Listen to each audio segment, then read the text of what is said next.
Saudari-saudaraku yang terkasih, berjumpa kembali bersama saya Inspirasiku di Antara. Renungan Harian Minggu 16 Juni. Hari Minggu, Pekan Biasa yang ke-11. Semoga kita bersama keluarga dan komunitas kita selalu dalam keadaan baik, sehat, dan tetap bersemangat. Marilah kita mengawali renungan kita dengan tanda kemenangan Kristus. Dalam nama Bapa dan Putra dan Roh Kudus. Amin. Allah Bapa yang penuh kasih, Engkau telah menaburkan benih kerajaan-Mu di tengah-tengah kami. Kami mohon, berilah kami kerelaan untuk ikut serta memperkembangkannya dalam hidup kami sehari-hari, sehingga kehidupan kami semakin diwarnai cinta kasih, keadilan dan damai sejahtera. Dengan pengantaraan Kristus Putra-Mu Tuhan kami, yang bersama dengan Dikau dalam persatuan Roh Kudus, hidup dan berkuasa Allah sepanjang segala masa. Amin. Dalam nama Bapa dan Putra dan Roh Kudus. Amin. Inspirasi kita hari ini dari Injil Suci menurut Markus bab 4 ayat 26 sampai 34. Marilah kita siapkan kitab suci kita masing-masing. Kita akan membaca bersama-sama lalu merenungkannya. Sekali peristiwa, Yesus mengajar di hadapan orang banyak, katanya, "Beginilah hal kerajaan Allah. Kerajaan Allah itu seumpama orang yang menaburkan benih di tanah.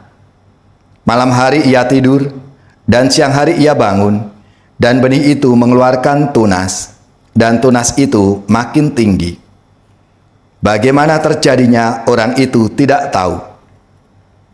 Bumi dengan sendirinya mengeluarkan buah, mula-mula tangkai, lalu bulir, kemudian butir-butir yang penuh isinya dalam bulir itu.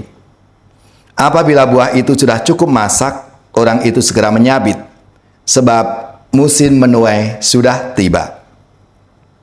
Yesus berkata lagi, "Dengan apa hendak kita bandingkan kerajaan Allah itu? Atau dengan perumpamaan manakah kita hendak menggambarkannya? Hal kerajaan itu seumpama biji sesawi yang ditaburkan di tanah. Memang biji itu yang paling kecil daripada segala jenis benih yang ada di bumi. Tetapi apabila ditaburkan, ia tumbuh dan menjadi lebih besar daripada segala sayuran yang lain, yang mengeluarkan cabang-cabang yang besar, sehingga burung-burung di udara dapat bersarang dalam naungannya." Dalam banyak perumpamaan yang semacam itu, Yesus memberikan firman kepada mereka sesuai dengan pengertian mereka, dan tanpa perumpamaan, ia tidak berkata-kata kepada mereka. Tetapi kepada murid-muridnya, ia menguraikan segala sesuatu secara tersendiri. Demikianlah sabda Tuhan. Terpujilah Kristus. Saudari-saudaraku yang terkasih, Yesus dalam pengajarannya memang seringkali menyampaikan perumpamaan tentang kerajaan Allah yang tampaknya berbeda satu dengan yang lain. Namun, apa yang perlu kita sadari bahwa semua perumpamaan itu saling melengkapi agar kita dapat punya gambaran yang mendekati utuh. Sayangnya, kemampuan kita untuk menerimanya masih jauh dari harapan. Padahal, hidup abadi adalah tujuan akhir hidup kita. Perumpamaan-perumpamaan yang disampaikan oleh Yesus itu menampilkan bagaimana sesuatu yang kecil dan yang mudah dipakai Allah sebagai sarana untuk mendatangkan keselamatan bagi segenap ciptaan. Pucuk pohon aras dan biji sesawi bertumbuh besar dan menjadi tempat bernaung bagi berbagai jenis unggas. Sementara benih yang ditaburkan di tanah kemudian mengeluarkan bulir-bulir dan siap dipanen.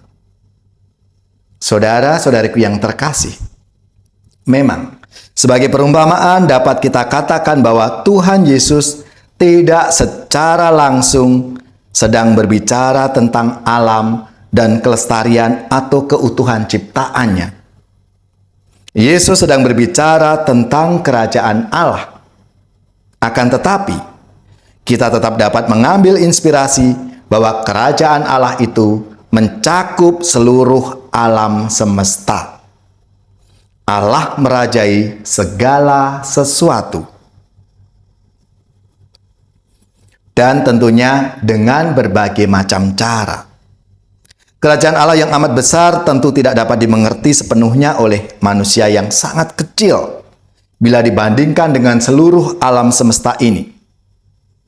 Rasul Paulus menyadari hal itu ketika ia menyatakan, selama kami mendiami tubuh ini, kami masih jauh dari Tuhan. Selama masih ada di dunia ini, kerajaan Allah tetap menjadi misteri bagi kita. Kita belum sepenuhnya mengenal Allah di dunia ini. Meskipun demikian, Yesus melanjutkan. Dan Paulus juga mengatakan, sebab hidup kami ini adalah hidup karena percaya, bukan karena melihat. Paulus menunjukkan kenyataan hidup beriman, percaya, meskipun tidak melihat. Jadi, misteri kerajaan Allah bukan sekadar gagasan yang perlu dipahami, melainkan lebih dari itu, suatu keyakinan yang perlu terus-menerus dipercaya dalam iman kita. Maka marilah, saudari-saudaraku yang terkasih, kita mohon rahmat Tuhan supaya kita sungguh-sungguh bisa menyadari akan hadirnya kerajaan Allah dalam hidup kita. Ya Bapa, semoga dengan merawat alam ciptaanmu, kami boleh mencicipi misteri kerajaan-Mu yang begitu besar dan tak terselami. Dan dari hari ke hari, kami semakin rindu untuk bersatu dengan Engkau sebagai kepenuhan hidup kami.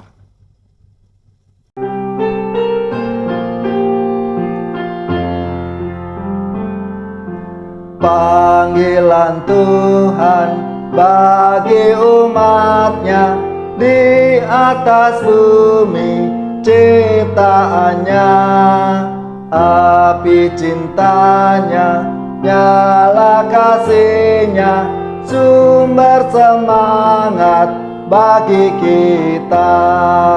Wartakan semangat cintanya bagi orang yang dambakan kasihnya.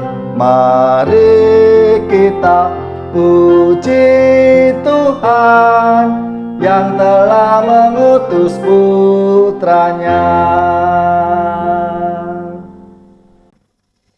Saudari-saudaraku yang terkasih, marilah kita mengakhiri renungan kita dengan mohon berkat Tuhan dan kita akan menerima tugas perutusan. Semoga saudari-saudara sekalian, keluarga-keluarga dan komunitas kita, orang-orang yang kita doakan, seluruh tugas, belajar, pekerjaan, usaha serta karya pelayanan kita, dibimbing, dilindungi dan diberkati oleh Allah yang Maha Kuasa, Bapa dan Putra dan Roh Kudus. Amin.